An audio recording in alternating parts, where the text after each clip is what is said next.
What's cracking, TNC squad? It's your girl Cece, and I'm back with another banger. Okay, so as you can see by the background, I am on my channel, and I was looking to see if my story was still on my channel, and I think it got taken down because when me and Tay had first broke up, Tay had deleted all the videos off of our channel. So yeah, they're all gone. But now all the videos are back up. I still post videos on this channel. Yeah. But I just feel like my story wasn't heard good enough as it should have been heard. I still get questions to this day about what happened, or people still have confusion on what happened with my story or what happened to me when I was 17. I wasn't even grown. I was still a child myself going through all of this. So yeah, I feel like this is a video that it can help a lot of people. Some people could be going through the same thing that I was going through. It has been a year now. It did happen to me April 20th of 2020. I almost said a 2021 of 2021, you guys. But it did happen to me April 20th of 2020. And I found out April 24th of 2020. So I just want to retell my story because I feel like my story the first time I told it, I just feel like I didn't go into detail or into depth because I kind of told my story a month after it happened, and I really didn't see what was gonna happen, or I didn't know as much as I know right now. Like, it was still fresh and it was still new. And when I told my story to you guys at that time, the baby was still inside. So it wasn't too far after when it happened. Okay, so sit down, get your popcorn. If you have had a miscarriage before and you do need to talk to somebody, I'm always open. My DMs are always open. My Instagram is Sierra Rayanne. It'll be in the description down below and on the screen. I do have Facebook, but I do be on Instagram a lot. I'll put my Snapchat on the screen and in the description down below. And if you are somebody who's going through what I went through, you can reach out to me, and I am willing to talk. So let's just begin with the story. I am gonna tell a background on it first, on how I found out and how everything else played out and how I thought it happened, but it didn't. It happened because of another reason. Okay, so let's just get this started. So basically, this happened to me last year. As you may all know, I got pregnant February, around Valentine's Day of February 2020.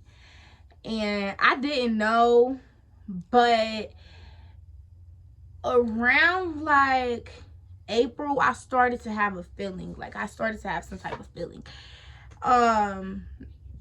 Once I got 6 weeks, I already had knew. I automatically had knew. I don't know. I just kept telling Tay, like, I just feel different. I feel different. I think I'm pregnant. I think I'm pregnant. I think I'm pregnant. And he didn't believe me.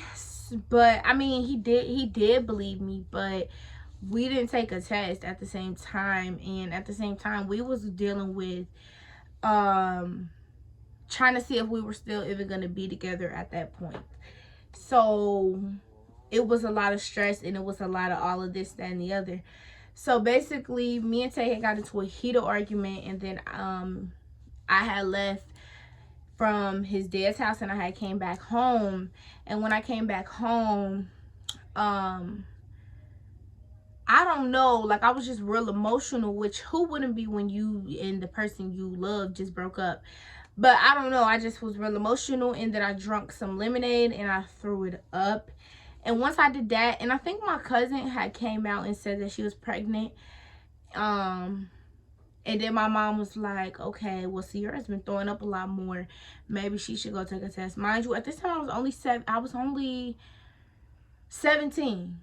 I was only 17 years old at this time. So I went to the doctor's next day and I told them all the symptoms. And mind you guys, I didn't even have a period for like 3 months, and I just didn't think nothing of it. Like, I really just didn't think nothing of it, because my periods are never regular. They're never on time. They're never the same. They always skip. They always this. They're always that. So I just didn't think nothing of it. I thought it was just something regular, dagular, smagular. Go to find out, my little baby boy was on the way. But go to find out, I was pregnant. And then as soon as I found out, like as soon as the lady came in the room and tell me, I was in the room by myself because me and Tay was not talking at the time, and he was taking care of his other son. So we wasn't even around each other. We wasn't socialized. We wasn't doing none of that. So as soon as I found out, I text Tay, because we was still conversating on Snapchat. Like, even when me and Tay stopped talking and he would go talk to other people, we would still conversate through Snapchat. So the person he was talking to wouldn't know that me and Tay were still talking, basically. Yeah, I know. Sipsty. It's a little juicy too. Like, it's a lot to the situation, but it's a little juice with it. So yeah, me and Tay would text through Snapchat, so the girl that he was talking to wouldn't know that we were conversating still. But after that, I told him I was pregnant. He thought I was lying. He was like, "What? Are you serious? Are you playing with me just to start back talking to me?" Because y'all know people do that. They say that they're pregnant and they're just not pregnant. They just want to start back talking to the person. But I was playing out dead serious, sitting there telling the lady, like, when the lady told me, I looked at that lady like she was crazy. I didn't even believe in my dang self. So once I told him that, he was like, "What?" Like, he was like, "I'm coming back to your house." Like, he was like, no, he was like, "I'm about to go home right now." He said he was about to go home right now because he couldn't even be around the person no more. He was like, I can't be around them. I have to go home. Like, so he went home. Like, he left her house and everything, and he went home. Like, and as soon as he went home, I was still at the doctor's, and he called me and he was like, "I'm coming back to your house, da da da da, blah blah blah blah." So mind you, I went home because I'm thinking this man is playing. Mind you, we just got into, y'all, the argument we got into, I will never air it out because it was just too toxic. So I'm like, okay, I'm not even thinking he's serious, like, but he was serious. He came straight to my house the day I told him I was pregnant. He came straight to my house. He did not play that. And mind you guys, I was 6 weeks when I told him I was pregnant, and he came straight to my house. He did not play that. He was geeking, y'all. He talked about he had a baby. He had a dream of a baby, and he literally, the night we went to sleep, he was holding my stomach and all that. So it was just y'all getting the gist of why we were so happy and how it was so heartbreaking for us when we had a miscarriage, because, like, I'm literally telling you guys the beginning of it first. So after that, we basically was playing a waiting game. Me and Tay basically, like, we never talked about the argument we had again. We just got back together and went from there. And we were like, okay, because Tay has always told me he wants to be a family. So yeah, so we just basically got back together for our baby. We was gonna be a family. So fast forward on to when I started having doctor's appointments. I had my first doctor's appointment, and my first doctor's appointment was the worst appointment of my life. Okay, so y'all get the gist. Me and Tay was just excited. Y'all, when I tell y'all excited, we were online showing each other stuff of like what we would get. If it was a boy or it was a girl, it was this, it was that. I wanted a boy and Tay wanted a girl. So yeah, we was doing all that, hyping each other up. We was just ready, like, couldn't wait. All of that, like, just for our dreams to be crushed. But we went to the first appointment, and Tay could not come in. It just did not make sense to me. Like, I was only 17, so the dad could not come in at all. my mom was the only person allowed to come in with me. And still to this day, I'm glad my mom came with me, because if she would not have came with me, they would have told me that by myself. So I went in there, we're signing all these paperwork. We're just thinking we're finna be coming to all these appointments. Okay, 9 months worth of appointments. We just thinking that's gonna happen. Whole time it's not. We signed all these papers. We go into the room, and she basically like was looking around, and she couldn't find the baby with the thing that they put on your stomach, like that.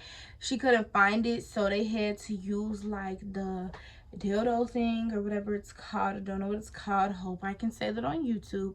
I don't know what it's called, but they had to use that, and then they seen that the baby was real low. And by the pictures of the baby, you could, my mom said she could tell that it was already something wrong, which y'all know me, I never seen an ultrasound in my life. I mean, I seen other people's, but I never got one by myself. I'm only 17. So I'm like, okay. And she just like, the way she told me, it was kind of rude, but I don't have some type of hate against that lady, because that was not, what happened was not her fault, for one. And for two, she already has a hard enough job as it is by telling people that. So how she said it was rude, but we ain't gonna go about that. So she basically has said that the baby was already gone for 4 days. At this point, the baby had passed away on Monday, and it was Friday. So the baby was already gone for like a good amount of time. And what had happened was, and then at that point we didn't even know what happened. I had to go into another room to talk to another lady to see how I wanted to get the baby to come out, and what happened basically. Which I still am kind of confused on how somebody can tell you what happened by looking through an ultrasound when you wasn't in there and you kind of don't even know your dang self. But okay, I'm just gonna tell you guys what they told me what happened. They basically told me that some way, somehow, the umbilical cord had got a knot in it, and I forgot what it's called, but it never really happens. It's a rare thing to even happen in life, in this world. Like, it literally never happens. But it did happen to me. So yeah. And basically, I hate when my chair does this. It starts to go down. But so basically, after the umbilical cord had got a knot in it, and it was like, the baby was still growing, but the baby was having trouble breathing at the same time. So Monday, I think Monday was like, basically April 20th was a Monday, and that was the day that the baby had got to even take its like last breath, because like it was already struggling breathing as it is, because it's growing, and as the baby grows, the umbilical cord grows, and the knot is just getting tighter and tighter and tighter and tighter and tighter. So now that I had a year to think about it, it does make sense. But when I first heard it, it just all sounded like blah bullshit, and I really didn't want to hear it. But now that it all settled in, it is unfortunate. I can't even talk right now. Like, what the heck? It is crazy, but I mean, stuff happens in this world. So after that, I had to proceed to talk to the lady, and she basically was telling me different ways on how to get the baby out. And she either said I basically could just keep carrying the baby until whenever the baby felt like coming out, it would just come out, which I kind of didn't want to do that, because I was like, if you do that, you still have to have contractions. You still have to have contractions with that. So it could literally wait, like the baby could be in there for 9 months, and then one day you're just out in public and you go into excruciating pain, and people think you're about to have a baby, and really you're having a miscarriage. So I just really didn't want to do that and risk it like that. Or I could have a whole procedure, but nobody was allowed to go with me. Tay couldn't go with me. And I just felt like, even if I was having a miscarriage, Tay still needed to be right there by my side. Like, that's still his baby, just as much as it's mine as his. So I just felt like that wasn't fair. Like, first of all, I'm gonna be under a big procedure by myself at 17. My baby daddy can't come with me. He can't see his son be born. it was just so much. Like, I just was like, I can't do it. So the other option was, they gave me some pills. It was 4 pills, and I had to put 2 under this cheek one day, and then it made me start like not ovulating, opening up down there, basically, whatever it's called, start opening up down there. And because I still was like, I was no centimeters or nothing. I think I was like 1 centimeter or like 2 centimeters when I went, and that's how they knew I was like having a miscarriage or whatever, because like it was something was already low-key open or something. I forgot what it was. I forgot, if you want to be honest, okay? But if you know the real lingo, let me know down below. So 2 pills, 1 in this cheek, and 2 pills, 1 in this cheek. One day, 1 the second day. And they told me, they lied. They told me that on the second day, the baby would be out. That's what they told me. They told me on the second day, the baby should be out of me since I took out 4 pills. But you guys, they lied. The baby did not come out. Either I took the pills wrong, or they just plain out lied. But I did exactly what they said. I put them in there and I just let them dissolve 2 days in a row. But yeah, didn't work. The next day, the baby did not come out. So I was not freaking out or anything. But honestly, having a miscarriage low-key scared me. Like, I have low iron, always cold. I'm always getting sick. It just did so much to me. I lost so much blood. Like, you guys, I was so scared. I was bleeding so much. I got up off the toilet. I ran to my mom's room to go tell her, and I ran back, and it was just blood all over, like all over. You would have thought, I thought I was dying. So I had texted my cousin, and I had asked her a couple questions, and she told me to make sure I'm drinking a lot of water and eating a lot of fruit so I can keep my stuff going, because I'm already losing a lot of blood. So that's what I was doing. And Tay was here and everything, but the baby did not come on the second day. So we basically kept waiting. Days went by, weeks went by, months went by. So it was like months later, and one random day, we in here chilling, like Tay on the bed and I'm in the chair, and we're literally chilling. So watching some type of movie, and I'm like, oh my god, it feels weird. Like, it just felt so weird. Like, it didn't hurt or anything. Like, it just felt so weird. So I went to the bathroom and I ran, and that's when I had the freaking baby. And I took a picture. I don't know why I took a picture, but I took a picture because I took a picture. Okay, so I tried to get Tay to come in there, but Tay was just so emotional. I can't remember if he came in there, but I know I took a picture, and I came in here and showed him the baby. And Kylie and my mom and all of them had came and seen it and stuff like that. So they told me not to get the baby out of the toilet because it would hurt me more. So they told me to just straight flush it. They told me not even to look. I'm gonna be honest. They told me if I feel like something just came out, just don't look at all. But me being me, I had to look because I'm just that person. So I looked anyways, which I don't regret it. I'm glad I looked. I'm glad I took a picture. Am I happy with what I had to do? No, but I had no choice. It was either, like, it was nothing. Like, it was nothing. If I took it out, where was it gonna go?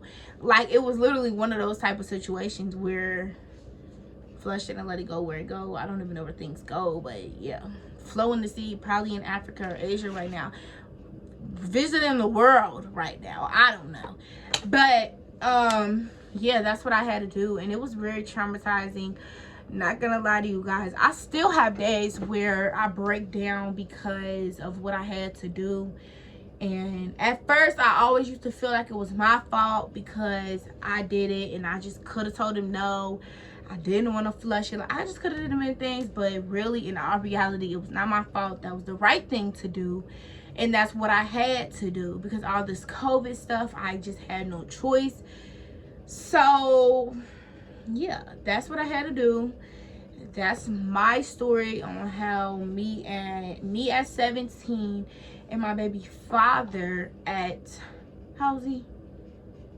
19. So 17 and 19-year-old, we had experienced a horrible experience. It was a miscarriage, but it was horrible, but it happened, and everything happens for a reason. So yeah, I don't even really know, like, so if you have a story, let me know your story. I want to know if you're comfortable talking about it. Let me know.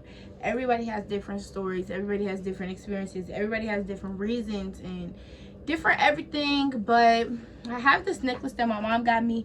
I don't know where it went. I think it fell on the side of this black thing, so I'm gonna have to get it. But it's like God called his kid angel home too soon, or sooner than you expected, or something like that.